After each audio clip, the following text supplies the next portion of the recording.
Quand tu es préoccupé par quelque chose dans le mauvais sens du terme, ça ne t'apporte pas vraiment de bonheur ou de plaisir, donc la romantisation dans ce cas n'a rien à voir avec cette histoire.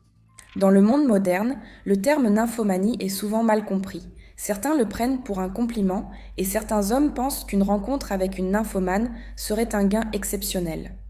Clarifions les concepts et déformations. Je suis Sacha Elbaum et nous poursuivons le projet Je veux demander sur des sujets parfois difficiles à croire.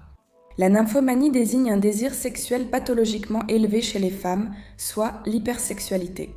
Il est important de comprendre que ce n'est pas un état qui rend la vie plus épanouie, mais une manifestation de dépendance qui entraîne un grand nombre de problèmes, tant sociaux que personnels. En raison de leur dépendance, certaines personnes vendent ou achètent du sexe dans la rue, se livrent à la prostitution ou deviennent obsédées par une ou plusieurs personnes. Certains cherchent des relations sexuelles dans les bars, fêtes ou lieux publics, tandis que d'autres se retiennent et se masturbent de façon incontrôlée.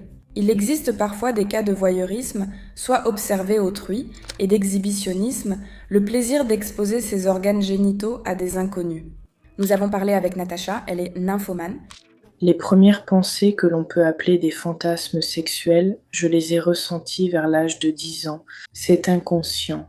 Tu ressens et touches quelque chose d'incompréhensible.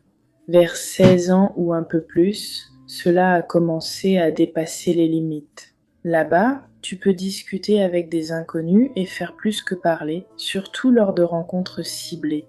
Je n'éprouve pas vraiment de plaisir, surtout mental, qui me permettrait d'arrêter. Physiquement peut-être, mais mentalement non, d'où ma recherche continue. Un nouveau partenaire, une case cochée, la masturbation, 5, 10 minutes, 1 heure, mais ça ne marche pas. À une époque, j'ai eu 7 partenaires différents en 7 jours, un chaque jour. La classification internationale des maladies ne reconnaît pas la nymphomanie, mais parle d'un désir sexuel élevé. Pourquoi cela survient-il ? L'hypersexualité se divise en variantes féminines et masculines. Dans la classification internationale des maladies, on utilise des termes anciens.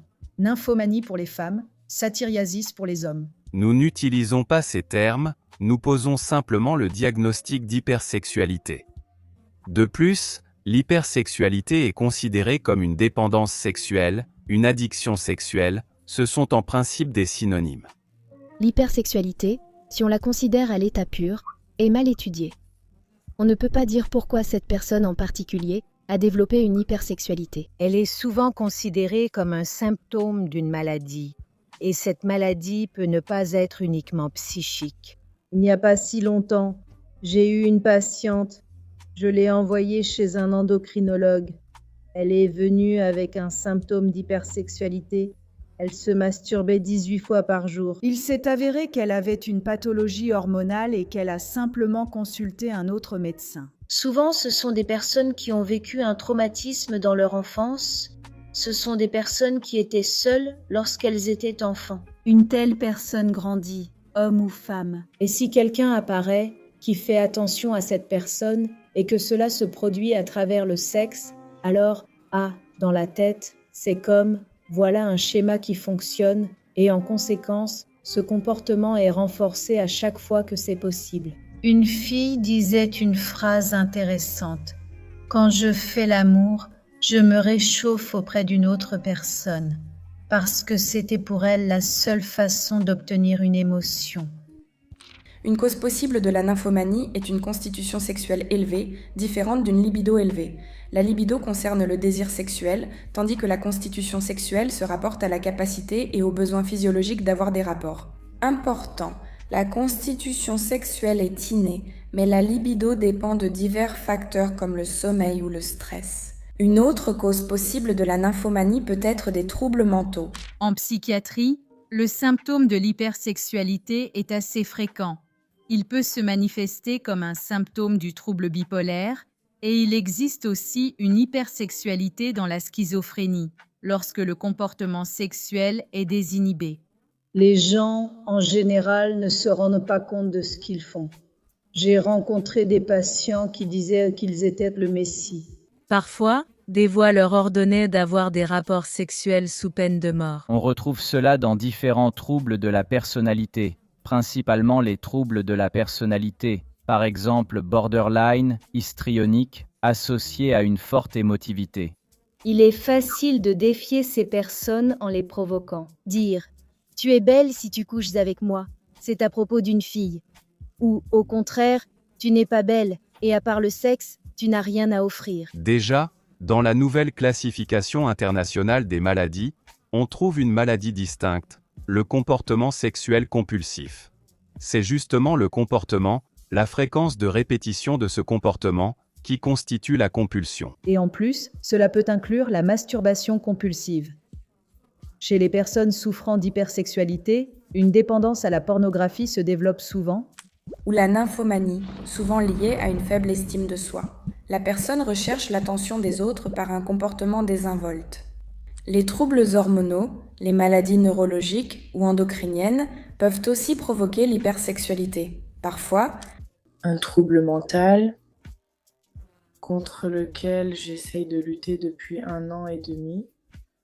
Ce n'est pas une cure d'hormones qu'on peut prendre et ensuite revenir à un état normal comme une personne ordinaire.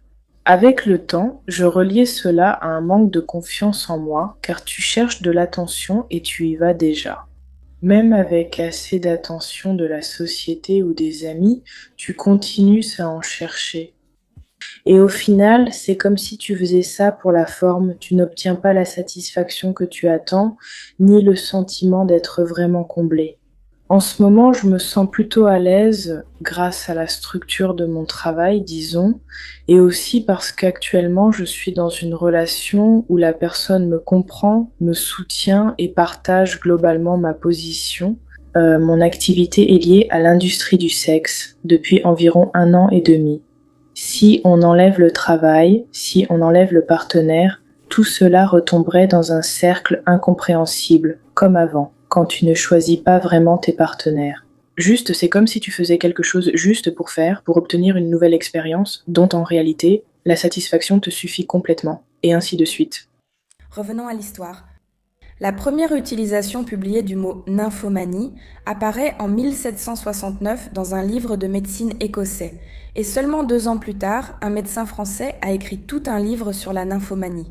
Il décrivait tout de façon terrifiante, disant que les personnes atteintes étaient des monstres humains, sifflant, se déshabillant et cherchant à séduire pour calmer leurs désirs sexuels, ce qui menait à la mort.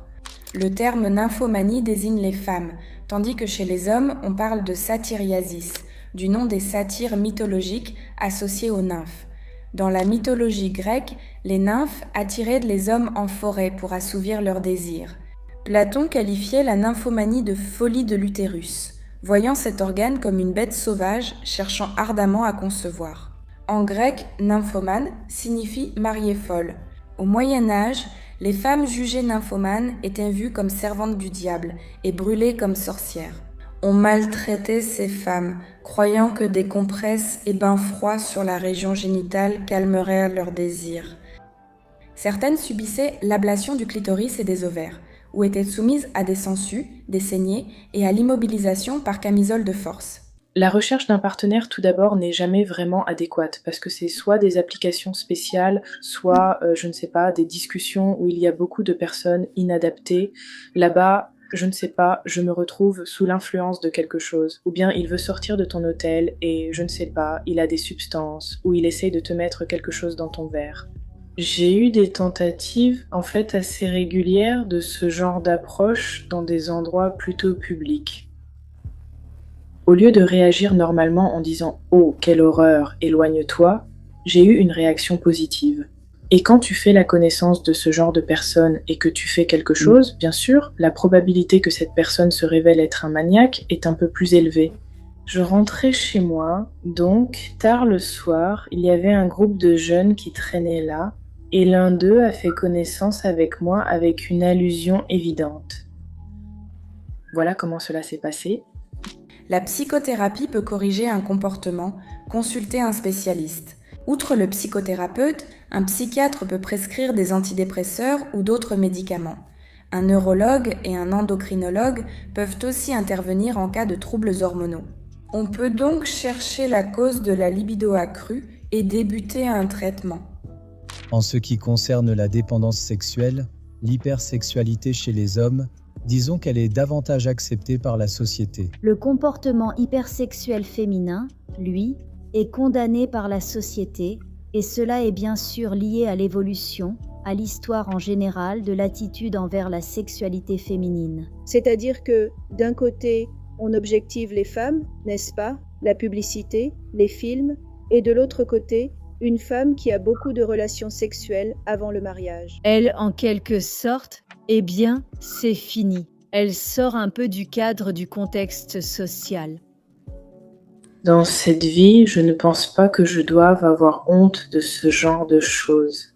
Peut-être qu'il y a du regret en réalisant que tu recherches la quantité plutôt que la qualité, que tu essayes de te satisfaire toi-même, mais tu n'y arrives pas. Tout revient à un cercle vicieux. Après avoir regardé un film comme Nymphomane, et en pensant que la nymphomanie c'est en fait super, qu'on peut genre aller avec quelqu'un, eh bien ce n'est pas cool du tout.